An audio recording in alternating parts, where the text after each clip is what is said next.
Bonjour, dans ce tutoriel je vais vous montrer comment réaliser un cube et incorporer des photos ou des images, enfin les images que vous voudrez, les thèmes de votre choix. Alors c'est un effet qu'on peut réaliser de plusieurs façons. J'ai choisi la façon la plus simple. Et normalement vous devriez y arriver sans aucun problème. Mais il faudra un petit peu de patience quand même parce qu'il y a des déformations à faire. Mais vous allez voir, il n'y a rien de compliqué dans tout ça. On va faire nos gabarits à partir de ce cube là. Je vous mettrai l'image dans la description. Vous verrez, c'est assez simple à faire. Bon, eh bien, je vais fermer toutes mes images et on va commencer notre tutoriel. Vous ouvrez l'image du cube en bois que vous aurez pris dans la description. Et on va détourer les trois faces. Alors, c'est pas compliqué. Pour ça, vous venez à gauche sur la barre des outils et vous prenez l'outil lasso polygonal. Vous faites un clic gauche sur outil lasso polygonal et vous cliquez. Vous venez ici, là, et vous faites un clic gauche. Vous voyez, ça vous fait un fil. Vous l'amenez sur l'autre coin. Vous faites un clic. Et ainsi de suite. Voilà. Et voilà. Donc on vient à droite sur la palette des calques, on active notre calque 0 et on va le dupliquer. CTRL plus J. On a dupliqué notre morceau. On reste à droite sur la palette des calques, on active le calque 0 et on fait pareil pour les autres parties. Donc on vient ici, on clique et ainsi de suite. C'est toujours pareil. Hein. Voilà, ça nous évite de le faire avec la 3D ou avec la plume, hein, pour ceux qui n'ont pas longtemps qui manipulent Photoshop, c'est plus facile. Donc vous vous assurez bien que votre calque 0 soit actif et vous le dupliquez encore une fois. CTRL plus J. On réactive notre calque 0 et on fait la troisième face. Et jusque là, il n'y a rien de bien compliqué. Hein.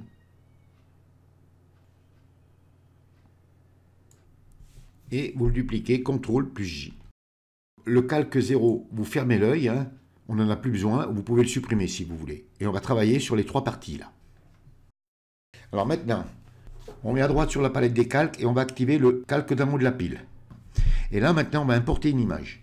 Donc vous venez sur Fichier, Importer et incorporer. Vous faites un clic gauche sur Importer et incorporer. Donc vous allez dans votre dossier et vous choisissez votre image. Voilà. Et vous importez votre image. Donc vous enfoncez la touche Entrée du clavier. Voilà. Et ça vous accepte votre image. Vous enfoncez la touche CTRL et vous la maintenez enfoncée, vous ne la lâchez pas. Vous venez sur une poignée, sur celle-là, et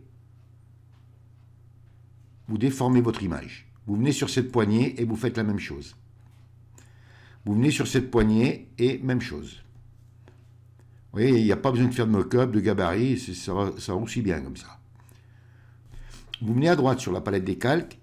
Vous tenez enfoncé la touche Alt et on va mettre un masque d'écrêtage. Vous amenez votre petite main entre les deux calques, ça fait un carré avec une flèche qui montre vers le bas et vous cliquez. À partir de là, vous pouvez venir prendre votre image, voyez, et la grandir comme vous voulez et la positionner comme vous voulez. Donc je vais la mettre à peu près comme ça. Alors faites attention, voilà, quand vous réduisez, il faut bien que ça remplisse tout le carré. Hein. Voilà, je vais la laisser comme ça. Voilà, et touche Entrée du clavier pour accepter. On va la convertir en objet dynamique. Alors je vous expliquerai pourquoi après.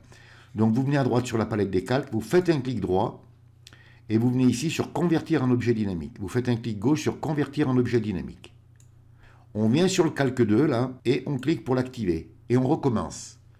On va importer à nouveau une autre image. Donc on vient sur Fichier, Importer et incorporer. Et vous allez dans votre dossier chercher votre seconde image. Voilà, je vais prendre cette image. Bon, s'il faut la réduire un peu, on la réduit. Hein. On touche Entrée du clavier pour l'accepter.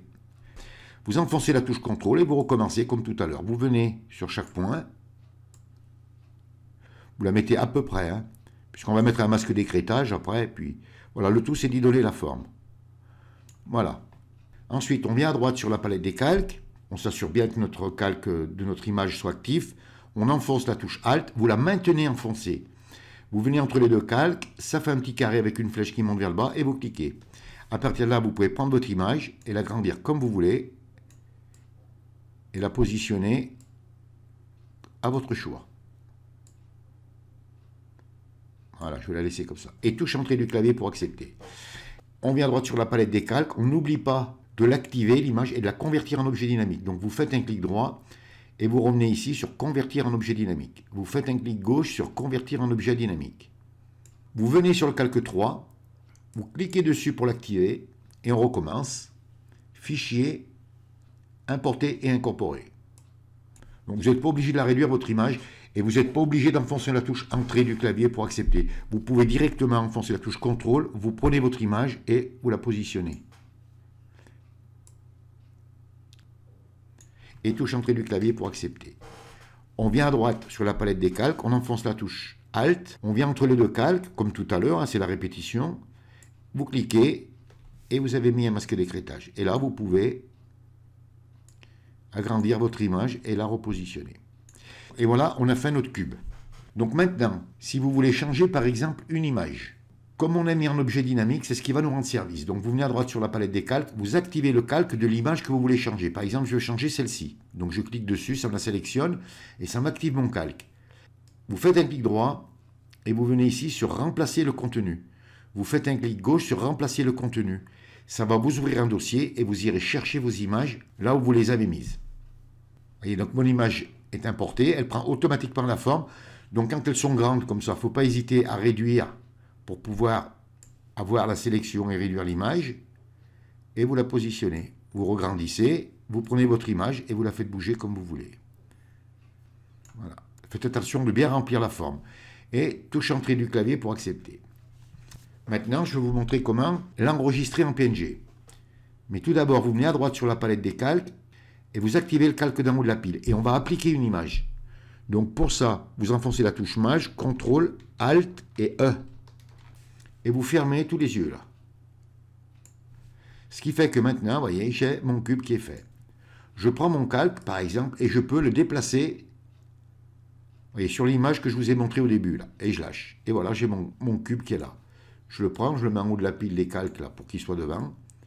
Et vous voyez, j'ai mon cube qui est là. Je peux l'agrandir, le réduire, le tourner. Si vous voulez changer de position, inverser, vous faites glisser comme ça, hop là, et vous voyez, ça vous le met à l'envers. Vous voyez, vous pouvez le faire avec un angle aussi, hein. Ça vous le remet à l'endroit. Vous pouvez le faire comme ça, si vous voulez. Vous voyez, on peut s'amuser comme on veut. Ensuite, vous le tournez comme vous voulez. Donc, je reviens ici. Donc là, maintenant, vous laissez comme celle, hein, donc votre cube qui est fait. Vous l'enregistrez une première fois en PSD. C'est-à-dire que vous pourrez revenir, supprimer l'image d'en haut de la pile et rechanger à nouveau vos images. Vous l'enregistrez bien en PSD. Ensuite, vous l'enregistrez en PNG. C'est-à-dire que vous pourrez le récupérer comme je vous ai montré et le mettre dans le dossier que vous voudrez. Eh bien, amusez-vous bien, réalisez de belles choses. Ce tutoriel est terminé. Si vous avez aimé, vous cliquez sur j'aime. Abonnez-vous à ma chaîne, ça me fera plaisir. Merci et à bientôt pour un nouveau tuto.